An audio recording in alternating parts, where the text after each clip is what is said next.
Now, allowing you to do that means that we've got to set up reserve requirements. I have to be able to audit those companies in Alabama. They can audit ours. We've got to set up reciprocity so that we protect our citizens. And I envision a 5-state compact where we take Alabama, South Carolina, North Carolina, Tennessee, and maybe Florida, depending on the Georgia-Florida game that year. We create a compact, and then we say to the federal government, stay out of our business. We're going to create a compact, just like we did with long-term care. We have 30-plus states in that compact. Just like we're doing with life and automobile insurance. Tell the federal government to stay out of it, and then open up the border. We are the Republican Party. Competition is a hallmark of conservatism. And I happen to be from the Republican wing of the Republican Party. We're in the minority, I think, but I'm still, I still talk about getting rid of the Department of Education and the Department of Energy. We got to go back to our values, to our the basic fundamentals. And if it doesn't produce a return on investment, we need to get rid of it. That's why I'm very happy the legislature, Melvin, passed this sunset accountability law this year, where we're going to start auditing agencies in the state of Georgia. You think we ought to be auditing government agencies? We got a lot of folks that don't believe we should. I mean, it's amazing. All right, so that, and I'm going to come to a close here. Pooling, we need to allow our small businesses and individuals to be able to pool their risks together and buy like the big companies buy.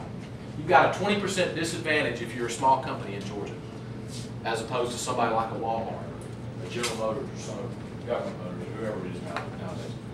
We need to allow pooling so we can create bigger risk pools to get better rates. We need to audit our insurance code. We've got an insurance code that's 100 years old in the state. It's never been audited. That department has never really received a top-down audit, and it needs to. Fraud, we got to tighten up on our fraud program. 70% of the cases that we identify, fraud cases in the state of Georgia, insurance fraud, we have to dismiss because the statute of limitations runs out. That's wrong. Somebody's not doing their job. It's not being managed properly. And that happens to be a particular area of expertise for me. All right, and finally, the final issue I'll talk about today. I talked about courage and conviction and ethics. We've got to clean up government. We've got to restore ethics at the state capitol. We've got to restore ethics at every state capitol, the U.S. capitol. But you know what? We're in charge now as Republicans in this state. That means we're responsible for who much is given, much is required. My policy on ethics, I will say this. I do not like the bill that was passed at the Capitol on ethics.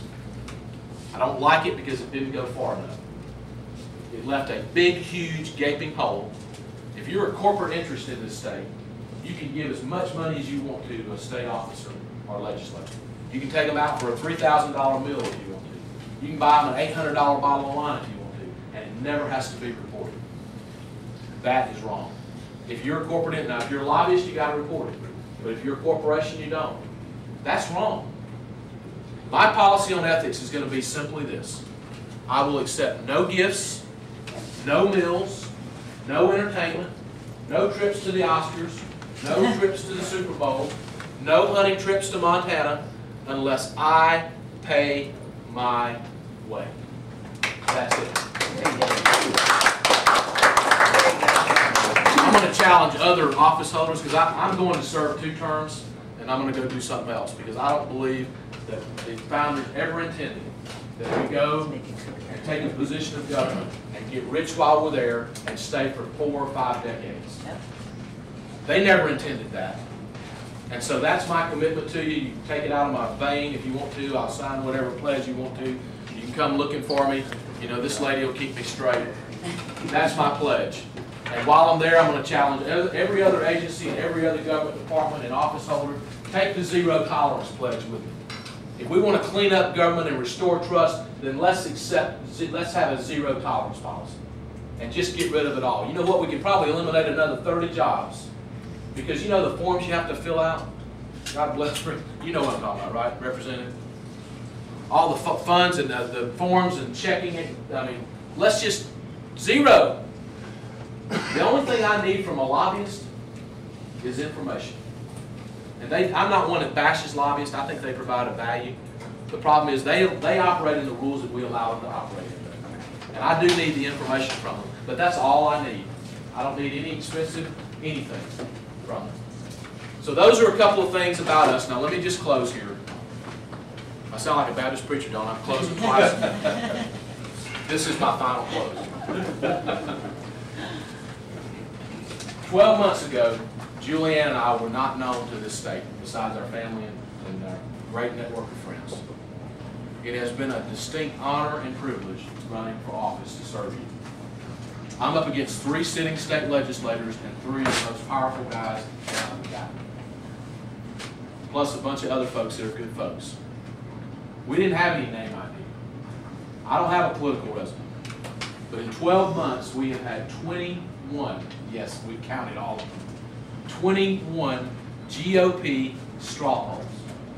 And these polls are where you get together and you may have 50 people. In fact, we won one down in this district not too long ago, 2 weeks ago. And thank you, by the way, if you supported us. And if you didn't, I'd like to earn your support. You might have 50 people, you might have 400. We had 400 people in Dunwoody, the 6th Congressional District, 2 weekends ago. All of us on the stage, side by side, answering questions. We won 78.2%. That .2 may come in handy on July the 20th. 78.2% of the vote. 9 candidates in the race. 12 of the 21 straw polls, we won by more than 50% of the vote. So I know our vision is right, and that's to make Georgia the free market insurance model for the nation, and we're currently not.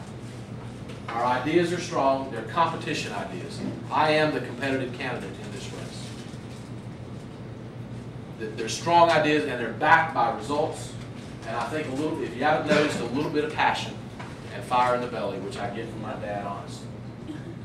That's what I want to bring to you to serve the great state of Georgia, if you'll give me the honor. We've got a scoot out. I hope you'll take a brochure. We've got some yard signs. The way we are winning, I'm outspent 5-1. That's okay.